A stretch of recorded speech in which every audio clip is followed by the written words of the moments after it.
ভাবেই লিফটটা খুলে গেল। ঠিক আছে, তাহলে তোমরা রেডি? এখন আমরা মাটির নিচে 3 তলায় যাব। পেছনে খুলে স্পষ্ট দেখতে পাবে এগুলো পাথর আর সিমেন্ট। আমরা অনেক নিচে যাচ্ছি, অনেকটাই। সত্যি দারুণ। আমরা তো নেবেই যাচ্ছি। ঠিক আছে। আর ও মাই গড, ও ভাই, এইটুকু এটা জায়গায় কি? এত কিছু ধরলো কি করে? এটা তো অসাধারণ। এই $50 মিলিয়ন বাংকারটা ডিজাইন করা হয়েছে যাতে মনে না হয় বাংকারই ভাই আছি। দেখো কার্পেটটা একবার দেখো। এটা কি কার্পেট নাকি ঘাস? আমি জানি না, কিন্তু এটা দারুণ। যদি তুমি একটা বাংকারের ভেতরে 100 বছর আটকে থাকো তাহলে এই বাংকারটা সম্ভবত তুমি চুজ করবে, কারণ এটা বাংকার বলে মনেই হয় না। এটা যেন মুক্ত এলাকা। এই গাছগুলো ওরা কত সুন্দর বানিয়েছে। ওই দেখো ক্রিসমাস ট্রি। যদিও ক্রিসমাস 9 মাস আগে চলে গেছে, আমার মনে হয় এটা এখানেই রাখা থাকে। চলো তাহলে এবার পুরো বাংকারটা ঘুরে দেখা যাক। এই জায়গাটা আমরা এক্সপ্লোর করব। আর এই বাংকারটা হচ্ছে সবথেকে সামলে জিমি। যে বাংকারটা বানিয়েছিল তার হাইট ছিল বোধহয় 5 ফুট। দাঁড়াও, তারিক একবার ভেতরে হেঁটে এসো। আমার লাগছে না। ও যাবে না ভেতরে? তুমি বেটে। ও মাই গড, এই জায়গাটা কি অসাধারণ। এই জায়গাটা তো বিশাল। এই জায়গাটা আমার ভাবনার থেকে অনেকটা বেশি বড়। দারুণ। মনেই হচ্ছে না বাংকারের মধ্যে আছি। না, আমার নরমাল বাড়ি মনে হচ্ছে। এই বাংকারটা এমন ভাবে ডিজাইন করা হয়েছে যে যদি তুমি এর ভেতরে থাকতে চাও, আর সেটাও 1 যুগ ধরে, তুমি বাইরের জগৎ ভুলেই যাবে। এখানের বাইরের জগৎ কেমন দেখতে? মনে হচ্ছে যেন আমরা ঘুরতে এসেছি। জানলার বাইরে দেখো কত সুন্দর লাগছে। সত্যি মনে হচ্ছে আমরা $50 মিলিয়ন বাংকারে আছি। কোকটা কেমন খেতে বলো তো? এটা কত পুরনো? ও গড। না, দাঁড়া। এটা এক্সপায়ার করে গেছে 2 বছর আগে। যা বলেছো। এই গুগল, যদি আমি মরে চাই? হ্যাঁ ভাই, দেখি। এটা দেখো। হ্যাঁ, কারণ আমরা মাটির 3 তলা একবার নিচে দেখো। আছি। ওয়াও, এই তো, এটা আবার কি? এই তো। ভাই। হ্যাঁ, এটাই হলো রুম। আচ্ছা, এটা কি সেই ভিডিওটা যেখানে আমরা হুগো আর রেনকে 100 দিনের জন্য রেখেছিলাম $500 মিলিয়ন জেতার জন্য? তোমাদের মনে আছে? হুগো আর রেনের সম্পর্কে তোমরা কি ভাবো? সব সময় ঝগড়া করে। আমার ভালো লাগে। যদি আমি তোমাদেরকে বলি এটা ওদের লিফটে করে নিচে নেমে আসা সিগন্যাল, ওরা এবার রেগে যাবে কারণ আগের বাংকারের থেকে এটা অনেকটা বেশি সুন্দর। দেখা যাক এবার কি হয়। এটা আবার কি? $50 মিলিয়ন বাংকারে তোমাদের স্বাগত। Hi, guys. ও, দারুণ। তোমাদের কেমন লাগছে? এটা একটা বাংকার। তোমাদের যে বাংকারে রেখেছিলাম তার থেকে এটা অনেক বেশি সুন্দর। আমি দুঃখিত, হ্যাঁ। কিন্তু ডায়েট কোকটা যেন খেও না। 2 বছর আগে ওটা এক্সপায়ার করে গেছে। মজা করো।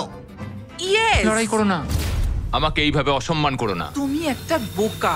না, করব না। তোমাদের বাংকার ভিডিওটা আমরা দেখছি ছোট্ট একটা বাড়ির মধ্যে একটা বড় বাংকারের ভিতরে। তোমাদের কেমন লাগছে? তুমি ঠিক কি বলতে চাইলে? ওটা নিয়ে বেশি ভেবো না, চলো এগোই। আমি হুগো আর রেনকে বাংকারের মধ্যে ঘুরতে আটকালাম না, কারণ ওটা ওদের পুরনো অভ্যেস। সবকিছু পিঙ্ক। হুগো, আমি তোমায় প্রমিস করছি এটা যদি আমাদের রান্নাঘর হয় আমি তোমাকে রোজ রান্না করে খাওয়াবো। এটা ভালো, কিন্তু আমার মনে হয় না তুমি রান্না করতে। না। ও মাই গড। এই বাড়ির বাইরে একটা পুল আছে। আমরা এখনো বাংকারে আছি, এটা মনে রেখো। হুগো। ও মজাটাও খুললো না। এই বাংকার সম্পর্কে আমার একটাই অভিযোগ হলো এই পুলের জলটা কিন্তু বড় বেশি ঠান্ডা। এটা ছিল সিক্রেট এক্সিট। আমি নিশ্চিত নই যে এটা দেখাবো কিনা। আমরা প্রায় শেষের দিকে, কিন্তু এখন অনেক বাকি আছে। এই পৃথিবীর সবথেকে সুরক্ষিত বাংকার, যার মূল্য হলো $1 billion. শায়েন mountain space force station. এই বাংকারটা ঘেরা রয়েছে একটা 2000 ফিটের বিশাল গ্রানাইট পাথর দিয়ে। হ্যাঁ, ঠিকই শুনছো। এবং এটা এখনো পর্যন্ত মানব প্রজাতির বানানো সবথেকে সুরক্ষিত বাংকার। কি হবে যদি আমরা এর ভেতর দিয়ে দৌড়ে যাই? ওদের জিজ্ঞেস করো না। ওরা শুট করে দেবে। ও ঠিক আছে, আমি দৌড়ে যাবো। ঠিক আছে, চলো তাহলে দেখা যাক। আর এখানে রয়েছে একটা সুন্দর 3D ম্যাপ যেটা আমাদের দেখাচ্ছে যে এই বাংকারের ভেতরে কোথায় কোথায় ঠিক কি কি আছে। যাই হোক, এই জায়গাটা এতটাই সিক্রেট আর সিকিউর। এই ক্যামেরা লেন্স ক্যাপটা লাগিয়ে নাও। ঠিক আছে, আমি লিগ্যালি এগুলো দেখানোর কোনো অনুমতি পাবো না। আর যদি কোনোভাবে গার্ডদের তোমরা পেরিয়ে যাও, আমি কি তোমার বন্দুকটা ধরতে পারি? না, একদম না। ঠিক আছে। কার আচ্ছা। এটা জিজ্ঞেস করো না। এটা আমি ধরতে পারি? তাহলে তোমাদের সামনে আসবে এই বিশাল নিউক্লিয়ার বম্ব প্রুফ ডোর। এমনকি এটা আটকে দিতে পারবে মানব ইতিহাসের সবথেকে ভয়ঙ্কর বমকেও। ও, এখানে 2টো দরজা আছে। আর যদি এটা কোনোভাবে যথেষ্ট না হয় তাহলে আরেকটা দরজা অন্যদিকেতেও আছে। যদি কেউ ওপর থেকে বোম ফেলে দেয় আর আমরা এখানে থাকি তাহলে কি হবে? কিছুই হবে না আমাদের। এটাকে আমরা বলি ওয়েলকাম ওয়াল। এখান থেকে আমাদের কম্পাউন্ড শুরু হচ্ছে। এটা দারুণ। হ্যাঁ আছে, এখানে স্পেস ফোর্স আছে। এখানে আছে 4টে কমান্ডস যেগুলো বাংকারের বাইরে থেকে অপারেট করা হচ্ছে। আর এটা প্রথম সারির নেতাদের নিরাপত্তা নিশ্চিত করতে এই বাংকারটা যে কোনো বড় বিপদের হাত থেকে বাঁচানোর জন্য তৈরি করা হয়েছে।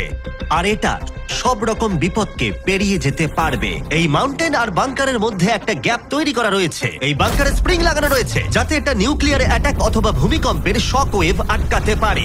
পৃথিবীর সবচেয়ে সিকিউর বাংকারে তোমাদের স্বাগত। ঠিক আছে, আমরা একটা বিশাল দরজা পেরিয়েছি, অনেকটা হেঁটেওছি। আমি বলতে পারছি না সেটা কতটা, কারণ এখানে আসতে আমাদের অনেকটাই কষ্ট হয়েছে। পৃথিবীর সবথেকে সুরক্ষিত জায়গাটা একটু ঘুরে দেখা যাক। আর এখন তাহলে আমরা কোথায়? Battle deck. আমি কি এগুলো বন্ধুদের দেখাতে পারবো? তোমার ডান দিকটা বাদ দিয়ে দেখাতে পারবে। এটা কোনো ইউএফও তো নয়, কিন্তু উত্তর আমেরিকাকে আকাশপথে বা সামুদ্রিক আক্রমণ থেকে রক্ষা করতে নোরাডের নেতারা এখানেই সিদ্ধান্ত নেবেন। এটা আমাদের জেনারেল। এটা পুরো জেনারেল সিটের মতো মনে হচ্ছে। আমি কি এখানে বসতে পারি? হ্যাঁ, বসে থাকো, কিন্তু ঠিক কিছু আছে, হবে না। আমি চেয়ারটা ছুঁয়ে ফেললাম, কিছু হবে না তো? ওটুকুই। ঠিক আছে, আমি এখন জেনারেল। তারিখ সিস্টেমটা রেডি করো। হ্যাঁ হ্যাঁ নিশ্চয়ই। আরে আরে না, তোমাকে ছুতে বারণ করা হয়েছিল। ওটা ছোঁয়া উচিত হয়নি। আমি করিনি। ঠিক আছে তারিখ, এই রে, তারিখ ওরা কিন্তু আমাদের অনেকবার বলেছে কিছু না ছোঁয়ার জন্য। আমাদের তদন্ত করতে হবে এখন। এটা এটা- এটা অ্যারেস্ট করে নেবে। Oh my god, I am so sorry, I am so sorry. আমি সত্যি এটা সত্যি তুমি কি বুঝতে পারিনি। করলে? তারিখ মনে হচ্ছে আমাদেরকে বের করেই ছাড়বে। আর ছবে না ঠিক আছে, এটা। আমি সরি তোমার বলছি। তো এটা আই এম সো বোঝা সরি, উচিত আই এম ছিল। So sorry. তারিখ এই বাটনগুলো কিন্তু মিসাইলও লঞ্চ করে দিতে পারে। আচ্ছা এই জানলার ওপারে কি আছে? একটা তালি মারো। কি বলছো, মারবো? শুধু হাততালি দেবো? হ্যাঁ, ইয়ো, আরে ভাই, এরিক আমাদের বাংকারের কেন্দ্রস্থলে সিক্রেট কমান্ড পোস্ট দেখালো। ঠিক আছে, এখন আমরা কোথায়? তোমরা আছো এজকে, অল্টারনেট জয়েন্ট অপারেশন সেন্টার। আর এটা গোটা উত্তর আমেরিকার আকাশ এবং সমুদ্রপথকে রক্ষা করতে পারে, সেটাও সম্পূর্ণভাবে। এই ফাইটার জেটগুলো কতক্ষণের মধ্যে ওই আননোন এয়ারক্রাফটের কাছে পৌঁছবে বলা যাবে? 5 মিনিটের মধ্যে আচ্ছা আমরা একটা বিপজ্জনক এলাকায় ঢুকছি। হ্যাঁ, আমি এবার বুঝতে হ্যাঁ, পেরে একদমই। গেছি। আর যেহেতু ওরা প্রত্যেকটা সম্ভাব্য বিপদের উপরে নজর রাখে, তাই জিজ্ঞেস করলাম কোনো ইউএফও আছে? আর থাকতেও পারে, তোমরা উত্তর দেবে না? ও তো মাটির দিকে তাকিয়ে আছে। ও ঠিক আছে ঠিক আছে, এখানে গান ভাবার বিষয়। করো। শেষমেশ হলওয়েতে শুট করার জন্য পারমিশন পেলাম। ভালো করে দেখে নাও। এবার তুমি লেন্স ক্যাপটাকে আবার লাগিয়ে নাও জিবি। সত্যি? Oh my God, ঠিক আছে, পরের রুমে দেখা হচ্ছে। এখানে কাজ করা লোকের সংখ্যা নির্দিষ্ট করা হলেও আমি বলতে পারি এখানে 100-রও বেশি মানুষ অনেক বছর ধরে একসাথে কাজ করছে। হ্যাঁ, অনেক বছর ধরে। এখানে আছে জিম, গ্রসারি স্টোর। দাঁড়াও, এখানে কতজন মানুষ এই বাংকারে কাজ করে যে তোমাকে একটা সাবওয়ে খুলতে হলো? একদম। আমি এখন সব থেকে সুস্বাদু মিটবল খেতে চলেছি। এখানে একটা নিজস্ব ফায়ার স্টেশনও আছে। হ্যাঁ, ফায়ার ট্রাকও আছে, যেগুলো এই পাহাড়ের ভেতরে আসল রাস্তার উপরেই চলে। দাঁড়াও দাঁড়াও দাঁড়াও, হ্যাঁ? ওটা নিয়ে কোথায় যাচ্ছ তুমি? না না, নিয়ে কোথাও ওটা যাচ্ছি আমাকে না, দাও। ঠিক আছে। সাধারণত ডামিতে প্র্যাকটিস করা হয়, কিন্তু আমরা নিজেদের একটা নিয়ে এসেছিলাম। তোমরা কিন্তু আমায় বাঁচাবে। অজ্ঞান হয়ে গেছে। ওর গালে চড় মারো। ওকে তোলো। উঠে পড়ো। আউ, Sorry. হ্যাঁ, নিয়ে চলো। আমাকে তাড়াতাড়ি। তোলো। স্যার, আমরা তাহলে কেমন করলাম? 10-এ 4 দেবো আমি। বোধহয় হ্যাঁ। আমরা সিপিআর দিইনি বলে। সিপিআর দাও, চলো। আমি ঠিক আছে।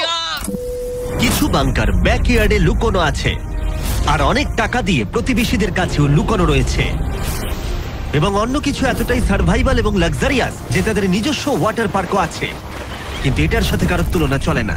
একটা আন্ডারগ্রাউন্ড সিটি যার নিজস্ব পাওয়ার গ্রিড আছে, প্রচুর হলওয়েজ, হাইওয়েজ এবং অনেকগুলো লেক।